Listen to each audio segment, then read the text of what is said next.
Mr. Chairman, Honorable Minister, Reverend Father, graduates, distinguished guests, and students. It's rather a thrilling time in one's life to have been committed enough to have given the effort and the energy and the dedication to accomplishing something at the end of a period of 3 years.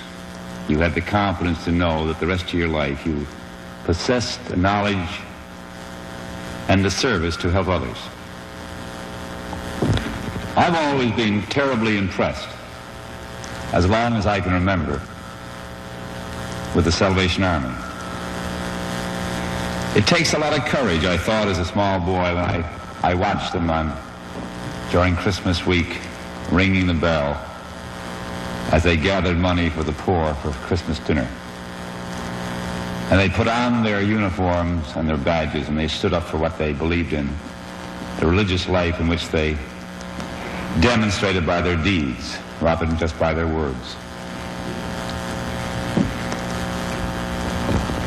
And a graduation of this kind, a graduation where you see beautiful young women who are going forth all over the country into different parts of the world in the course of time, as you undergraduates will, bringing the helping hand of mercy and love to your fellow human beings. It's very difficult always for the individual to know what to do with their lives. It's not everybody who feels he has a calling. It's not everybody who instinctively knows what they want to make of their lives. And women, I think, have a much more difficult time than the male side of our species, because we have to get out and create very fast the survival of the individual in the group, where the woman, in her own sense and own way, has a much more difficult and much probably reduced set of alternatives that she can do. Although from the very beginning the Salvation Army, more than any other organization I know of, accepted women's equality from the very beginning. The story of William Booth and his wife Catherine is an inspiring story of dedication. The incredible obstacles they overcame in building the Salvation Army to where it is now in 80-odd countries of the world. I don't think there was ever a time in my life as I grew up in Newfoundland and as I traveled that I didn't constantly come in contact with the Salvation Army at some level of its involvement. I know 25 years ago, when Colonel Wiseman was here in Newfoundland, who has now gone on to become the General of the Army for the entire world as a Newfoundlander, how he did one of the first radio shows on CJOM, and what an incredible man he was. He had the energy and the drive and the dedication, which is such an unusual thing to find so consistently in so many people as you find it in the Salvation Army. Because the religious base that's behind their teachings, the religious connotations of which tonight is an example, of where they dedicate their lives to train others, to help patients, and all the levels of their leper service they've done in the world in taking over leper colonies where others had refused to do it, the incredible contribution they have made and at great personal sacrifice, and the fact that they have done it as a team. I think the fact that a man and woman standing together in the name of the Savior and working their lives on his behalf is a pretty inspiring sight to see. What else will we do with our lives? What are we here for? Well, we're here hopefully to gain, through the love of our parents, the opportunity to reach that maturity so we can, with the own freedom of our own thoughts, as the prophet says in Gilbrand's beautiful book, that we can't give our children their thoughts are their own, but we can give them the unconditional love that makes it possible for them to grow up with the security that love exists. And that, I think, is represented here tonight, I'm sure, by all the mothers and fathers who are seeing that little girl walk down in her white uniform and her red roses. It must be a very emotional evening for a lot of mothers and fathers to suddenly see those 18 or 19 years or 20 years sweep by so fast. I guess it seems like yesterday that they were maybe going to the Grace Hospital to have the child. My son was born in the Grace Hospital, so I have a emotional attachment to the kind of integrity and quality of what that represents. But for those of us who wonder where medicine is going, the nurses who are graduating today, and I read John Lilly, a great scientist, an MD, who has just finished many years of research with dolphins, and who is exploring the mind, and many of his research is way beyond anything we can imagine. He said in his book that he represents in his own mind that we have probably reached 1/10 of 1% of the knowledge of the mind, the body, and the spirit, which gives us a great unknown area to develop into. The fact that in Cuba I watched a lot of people who had taken 6 months of acupuncture training and had had 30% miraculous cures with acupuncture and 40% tremendous improvements. Now I know that acupuncture, although it's 5,000 years old and older in China as a great art, is still something new here. The Chinese believe that there's 360 points of energy flowing through the body, and these points can be untapped by the injection of gold needles, and that will free the problem areas, and miraculously it works in 30% of the cases. Well, this is the beginning of it. The day will come, I'm sure, when every graduate student of this college will have acupuncture training of at least 6 months, and will contribute that additional information and knowledge to the suffering and healing of so much of our humanity who yet don't understand the full meaning and reason behind much of the disease. It's amazed me when I've traveled and I've seen and talked to many doctors and various men in various parts of the world that we don't really have any conception how little information we have in the Western world on many subjects. The fact that Patanjali, the founder of yogi, 2,500 years ago, that many of his books are not even translated into English. When he talks about various tremendous knowledge of the human body that has not even begun to be used here. I've always been amazed in hospitals at the ceiling of the hospitals where people had to look at for many hours or days or weeks. There's not a moving panorama or pastoral scenes that could be changed automatically with electronics, so you always were looking at a beautiful scene. It'd be very simple. The Tibetans developed color, where you walk into a room in Tibet and you start to cry. The emotions are so overpowering with the color they developed. And we haven't even begun to use colors and research colors in our healing process. There are so many things in this world that we haven't yet touched. It's a funny thing in India to see somebody perform a miracle that we haven't any answer for. It happens in front of our eyes. We can't explain it. It's happening every day, and yet it's beyond the comprehension of our Western mind. These are the kind of things and the exciting things that this young graduating class is facing. We're on a new era. A golden age is coming in. We're seeing the old age die. We're seeing another level of consciousness, whether it's a political level, the social level, or the level that we have accepted in the past is no longer acceptable. The compromises we accepted in the past is no longer acceptable. We've seen a whole change in our consciousness take place. We have now begun to understand that there are many levels of consciousness, that our consciousness level is determined by, to a large extent, on our breath, the quality of the air, the quality of the food, the quality of our instructions, and the purity of the internal being.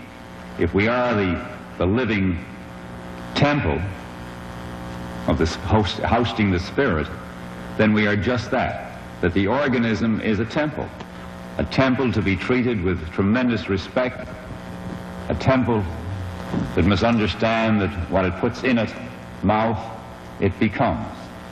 That what we eat, we truly become sooner or later. That you can't eat garbage, you can't eat junk, you can't eat carefully conditioned foods that have appealed to your tastes and not suffer the consequences if it doesn't contain the right quality of material for your physical body. That if you're feeding your patients wrong food and trying to heal them at the same time, your ignorance is causing additional illness. These are the kind of things that are going to unfold, and very obviously, in the months and years ahead, because we're on the threshold of so much new information coming out. Incredibly detailed amount of information about the human body that we're just beginning now to assimilate. But there's still a tremendous reluctancy to pick up new information. There's still a tremendous neophobia, as a man once said to me, a neophobia, fear of change that permeates all of us, that we're very, very reluctant to consider, to even entertain new thoughts, because we haven't developed, in many cases, the capacity to entertain them. We've crystallized our thought process to the extent that we can't even entertain new thinking, let alone absorb it. And so we turn off the new thinking and we walk away and we continue with the old practices, although they're long outdated.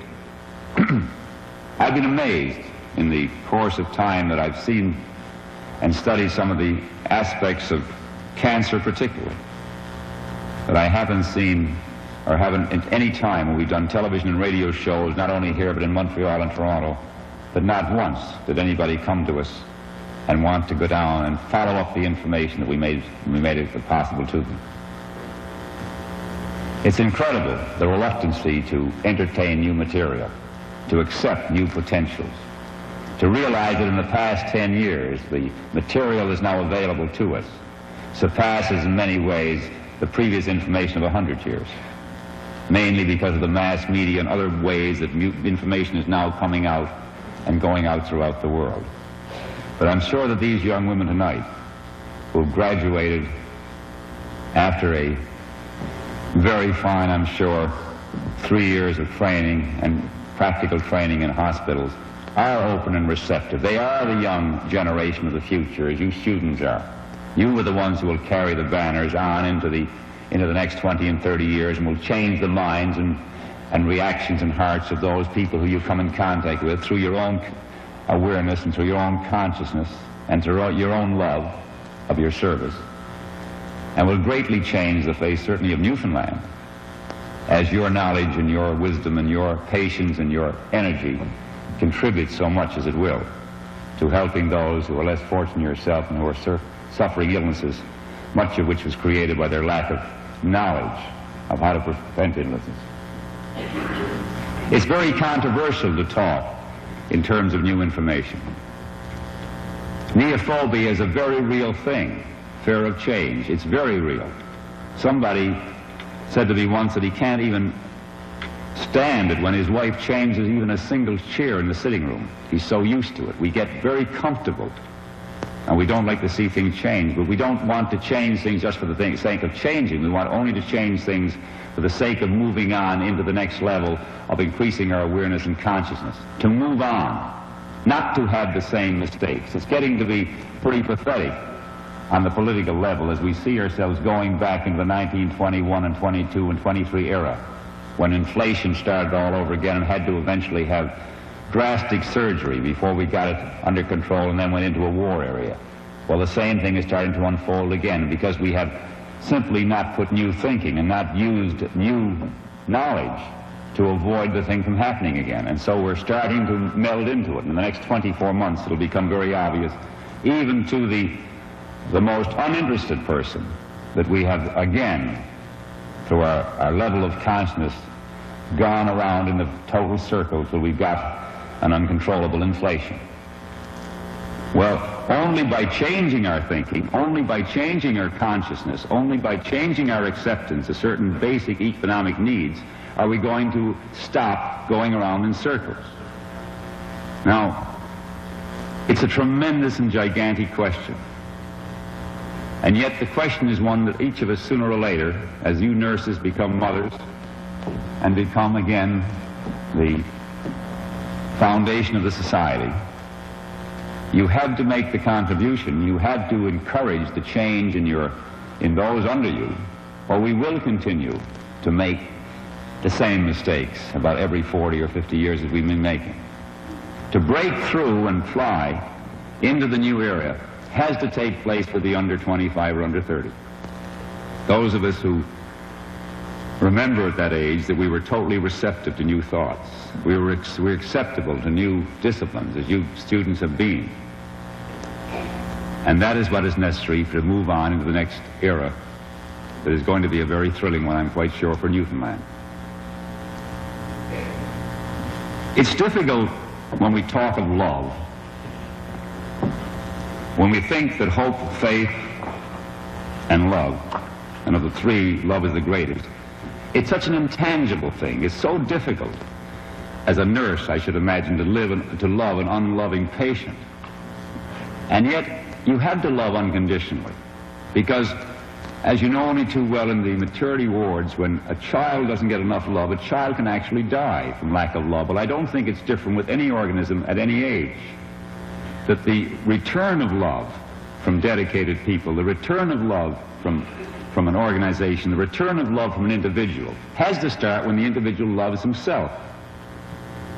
The difficulty, I guess, of many things in the Old and New Testament is the interpretation of them. But certainly when we're told to love thy neighbor as yourself, you start to have to ask a lot of questions. Because we've always thought of self-love as a sort of conceit. We've always sort of thought of self-love as an immoral state of affairs. And yet we're told to love ourselves. Well, if we don't love ourselves and love all elements of ourselves, we can't look after ourselves. If you don't love your body will not be looked after. The body will start to get out of control. Your consciousness will not keep it in a proper shape. It'll start to get plump. It'll go up like a balloon with many cases, where people don't love themselves enough to control it, to keep it under control. Because without a healthy body, as the Salvation Army creed so clearly says, that you can't nurse the spirit until first you nurse the body. And that was one of the basic contributions that the Salvation Army made down through the years. It looked after the poor. It looked after their bodies so it could save their soul. And we had to look after our own body to nourish our own souls, so we in turn can, through our deeds and through the very being that we radiate, it'll be obvious to those around us that we love ourselves, because we see in ourselves simply the microscopic image of being one of his children.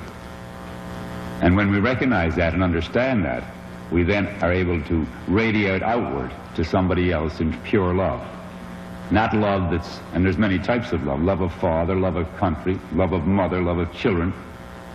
But love of self has always been a difficult one. It's always something we didn't want to talk about. It's always something that is seldom discussed, because it's so difficult to articulate and so very difficult to understand in so many very subtle ways. Love ourselves enough to stimulate our mind. Love ourselves enough to put nothing in our system that would deteriorate any part of it. Love ourselves enough to not give advice until it's asked. Love ourselves enough to realize the energy used in speaking is very valuable energy, and we don't waste it on empty words.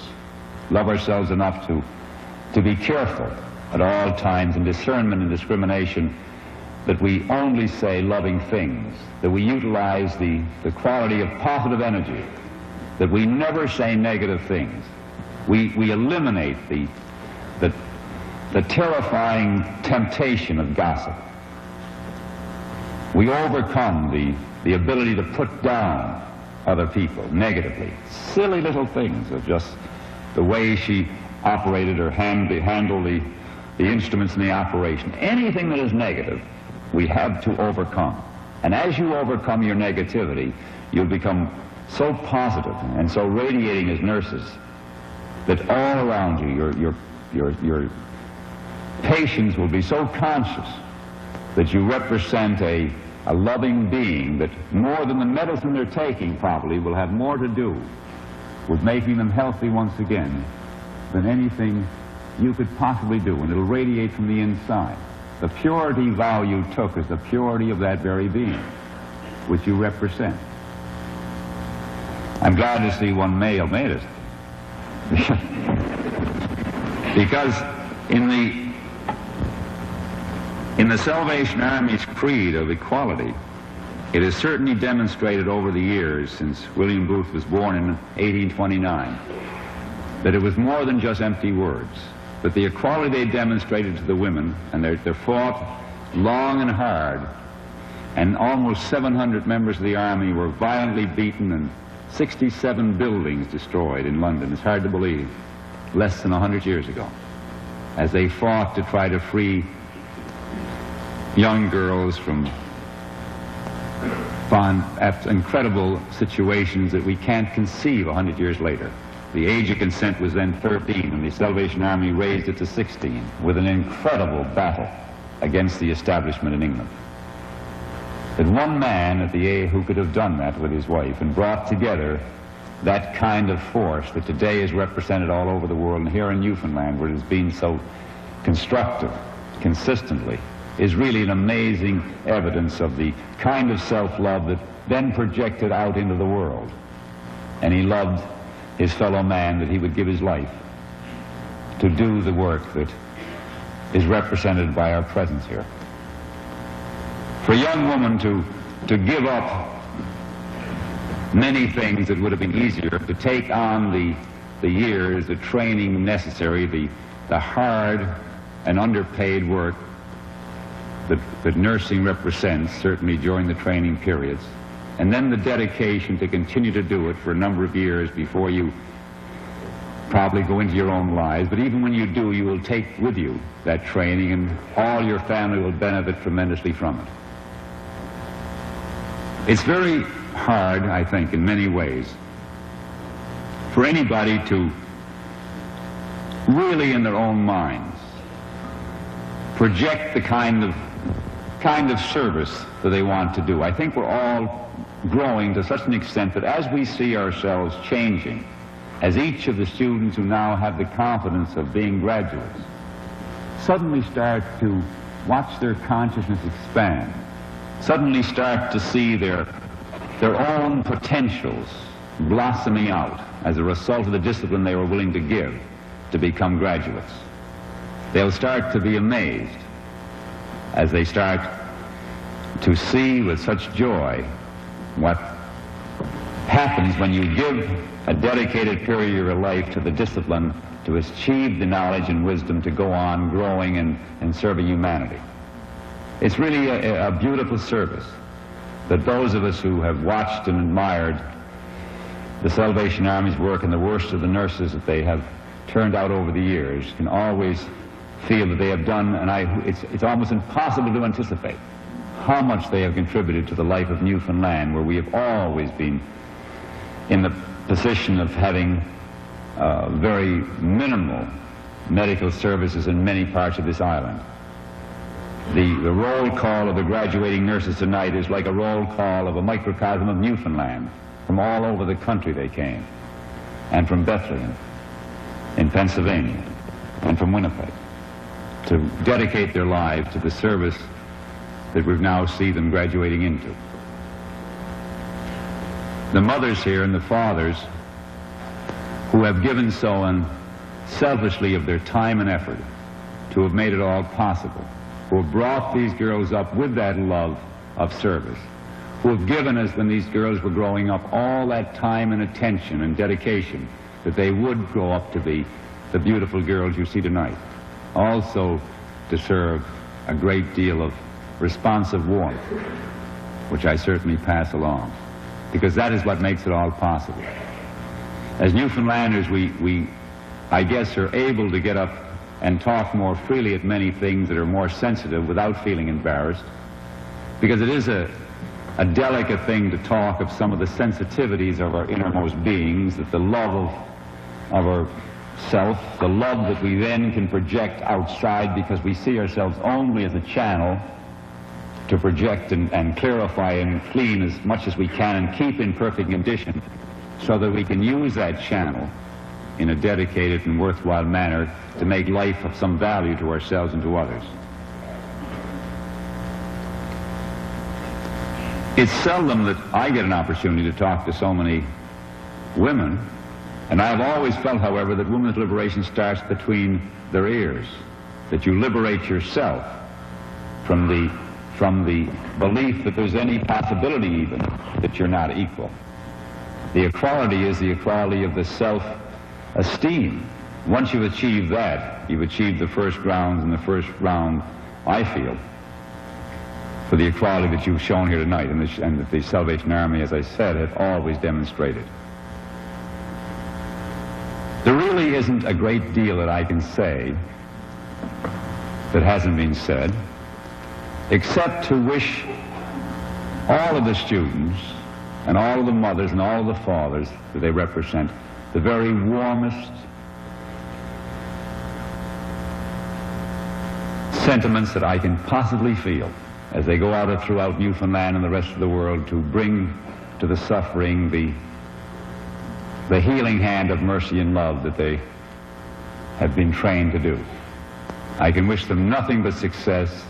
I wish the Salvation Army that it may long continue and expand and grow in strength and maintain the beautiful service and the beautiful quality of life that is extended and expanded throughout Newfoundland and the rest of the world through the tiny beginning of William Booth.